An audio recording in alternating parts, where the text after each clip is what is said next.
বায়ুমণ্ডলের ওজোন স্তর সম্পর্কে কিছু আলোচনা করব। তোমরা জানো যে এই ওজোন স্তর পৃথিবীকে মহাজাগতিক যে আল্ট্রাভায়োলেট রে তার হাত থেকে আমাদেরকে রক্ষা করে। তাই এই ওজোন স্তর কিভাবে তৈরি হয়, এই ওজোন স্তর কতটা পর্যন্ত বিস্তৃত, কোন জায়গায় থাকে, ওজোন স্তর কিভাবে সৃষ্টি হয়, ওজোন স্তর কিভাবে ধ্বংস হয়, ওজোন স্তরের কি প্রভাব, সেগুলো আমরা জানব। প্রথমতই বলে নেওয়া ভালো যে ওজোন অ্যাকচুয়ালি হচ্ছে তিন পরমাণুক। তার অক্সিজেন পরমাণু তিনটা একসাথে যুক্ত হয়ে একটা ওজোনের অণু তৈরি করে। এই ওজোন মোটামুটি থাকে কোথায়, এর অবস্থান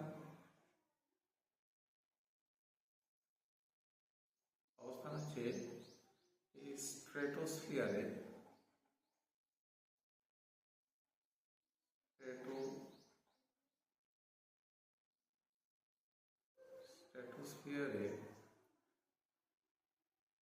মোটামুটি 15 থেকে 35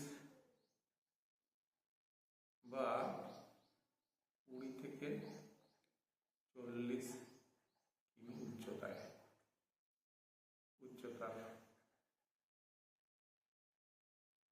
মধ্যে ভূপৃষ্ঠের উপরে, তাহলে 15 থেকে 35 বা 20 থেকে 40, এর বিভিন্ন জায়গায় এই উচ্চতার হেরফের হতে পারে। তার মধ্যে ওজোন গ্যাসটা অবস্থান করে। তো এই ওজোন গ্যাস হচ্ছে একটা, ওজোন গ্যাসের যে আবরণ, এটা হচ্ছে গুরুত্বপূর্ণ আবরণটা কেন গুরুত্ব? কারণ ওইটা একটা ন্যাচারাল যে ছাঁকনি, প্রাকৃতিক ন্যাচারাল সানস্ক্রিনের কাজ করে। আমরা যেমন সানস্ক্রিন সূর্যের আলট্রাভায়োলেট রশ্মির হাত থেকে বাঁচার জন্য ব্যবহার করি, তা এই আলট্রাভায়োলেট রে থেকে রক্ষা করতে ওজোন লেয়ার প্রাকৃতিকভাবে নিজের থেকেই তৈরি হয় পৃথিবীকে রক্ষা করার জন্য। তা কিভাবে এই ওজোন স্তর সৃষ্টি হয়, তার সৃষ্টিটা একটু জানবো।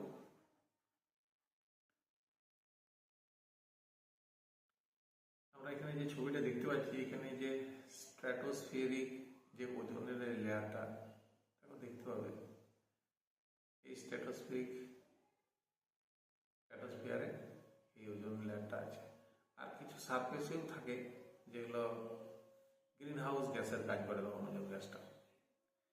যাই হোক, কিভাবে সৃষ্টি হয়?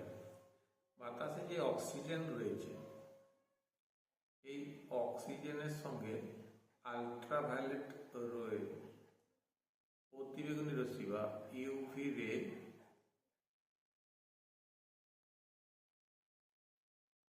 রিয়েক্ট করে, দিয়ে এখানে অক্সিজেনকে দুটো মলিকুলার অক্সিজেনে ভেঙে দেয়। নেক্সট, এই মলিকুলার অক্সিজেন, বাতাসের যে অক্সিজেন আছে, এই মলিকুলার অক্সিজেন ভেরি মোর রিঅ্যাক্টিভ, হাইলি রিঅ্যাক্টিভ, সে অক্সিজেন অণুর সাথে রিয়েক্ট করে এবং এই O3 ওজোন তৈরি করে।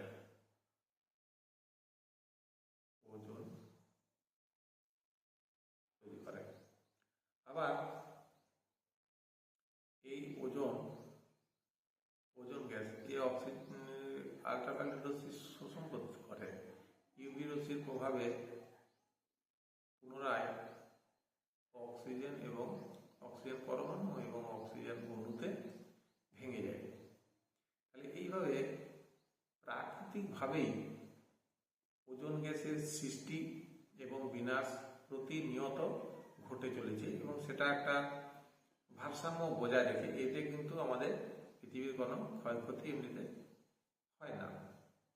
কিন্তু ক্ষয়ক্ষতিটা হওয়ার কারণ, এটা ওজোন লেয়ারের ডিপ্লেশন ঘটছে, অর্থাৎ ওজোন লেয়ারের হোল তৈরি হচ্ছে বা গর্ত তৈরি হচ্ছে, সেইটা ওজোন লেয়ার ধ্বংসের কারণে হচ্ছে। এবং সেই ধ্বংসটা কেন হচ্ছে? তার মেন কারণ হচ্ছে আমাদের অবিবেচক কাজ, আমাদের মাত্রা অতিরিক্ত গ্রিনহাউস গ্যাসের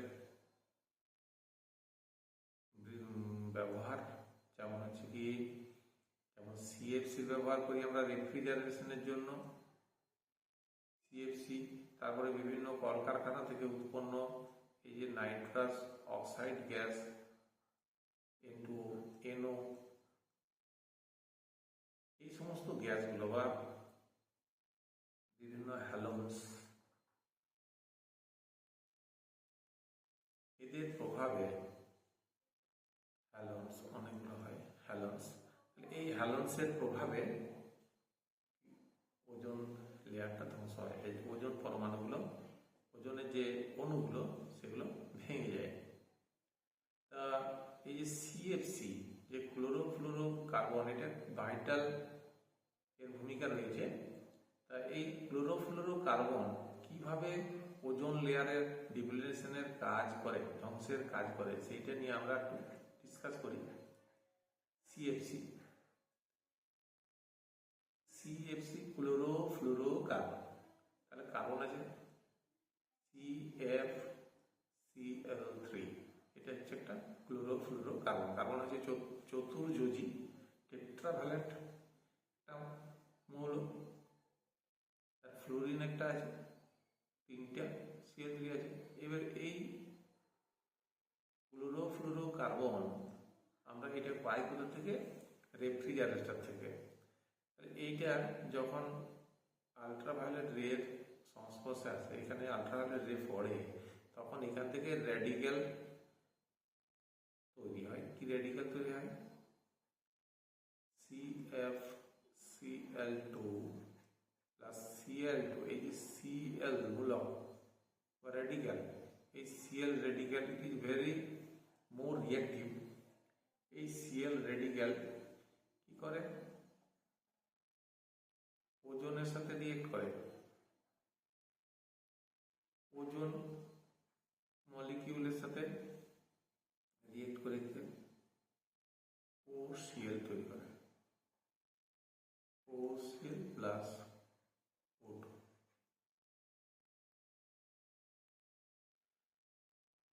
এরপরে আবার পুনরায় এই OCl বা ClO পুনরায় আবার ওজনের সাথে রিয়েক্ট করে কি করে? Cl প্লাস 2O2, এখানে 4টা অক্সিজেন হলো, 2টো, তাহলে অক্সিজেনের মলিকিউল তৈরি করে। তাহলে এইভাবে আমরা দেখতে পাচ্ছি। আবার এই যে পুনরায় এই যে Cl রেডিক্যালটা তৈরি হয়ে রইল, Cl মূলকটা, পারমাণবিক Cl, এই পারমাণবিক Cl আবার পুনরায় এই প্রিভিয়াস চেইন রিঅ্যাকশন মতো করতে থাকে এবং পরপর ওজনের অণুগুলোকে ধ্বংস করে দেয়। আচ্ছা, তাহলে এটা সিএফসি কিভাবে করে দেখলাম। নেক্সট স্টেপ, আমরা N2O, নাইট্রাস অক্সাইড, এটা আমরা লাফিং গ্যাস বলি। এই নাইট্রাস অক্সাইড কিভাবে ওজোন স্তরকে ধ্বংস করে? কি হয় যে স্ট্র্যাটোস্ফিয়ারে N2O আলোর প্রভাবে NOতে রূপান্তরিত হয়। N2O থেকে NO তৈরি হয়ে যায়। কিরকম? N2O পাতা এখানে থাকে, NO2 থাকে, এখানে লাইট হিটও পায়,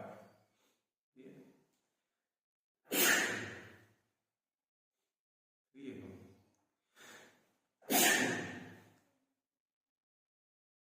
3NO, তৈরি হয়।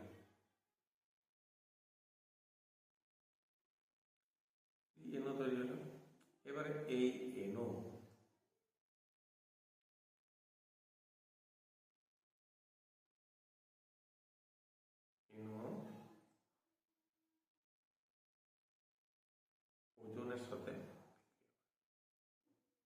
ওজনের সাথে বিক্রিয়া করে করে NO2 plus O2। NO2 plus O2, তাহলে এখানে ওজোন গ্যাসটাকে ধ্বংস করা হয়ে গেল। আর এছাড়াও O3, UV রে,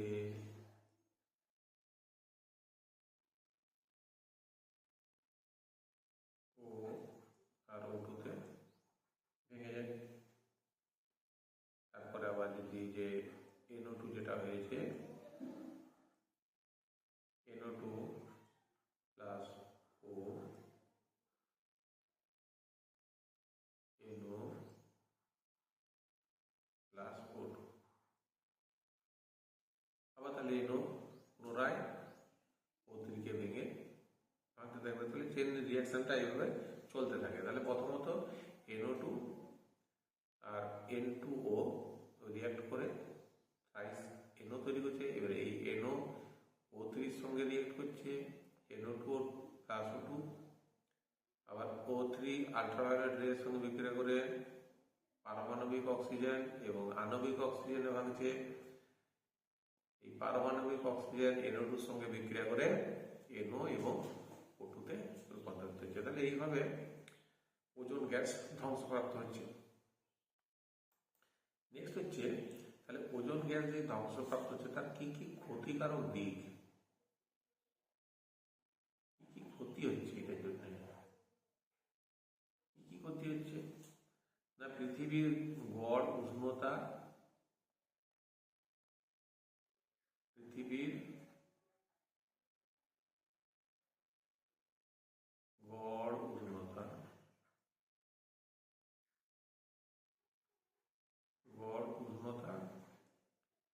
বৃদ্ধি পাচ্ছে,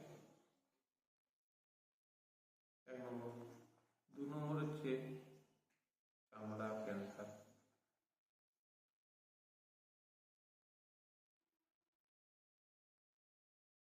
চামড়ার ক্যান্সার। তারপরে হচ্ছে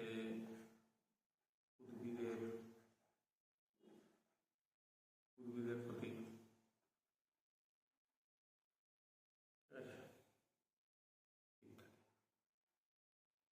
তাহলে এই সকল বিষয়গুলো এই আলট্রাভায়োলেট এর প্রভাবে হয়, যেটা যদি ওজোন স্তর ধ্বংস হয়ে যায় তাহলে সেক্ষেত্রে সে প্রোটেকশন দিতে পারে না এবং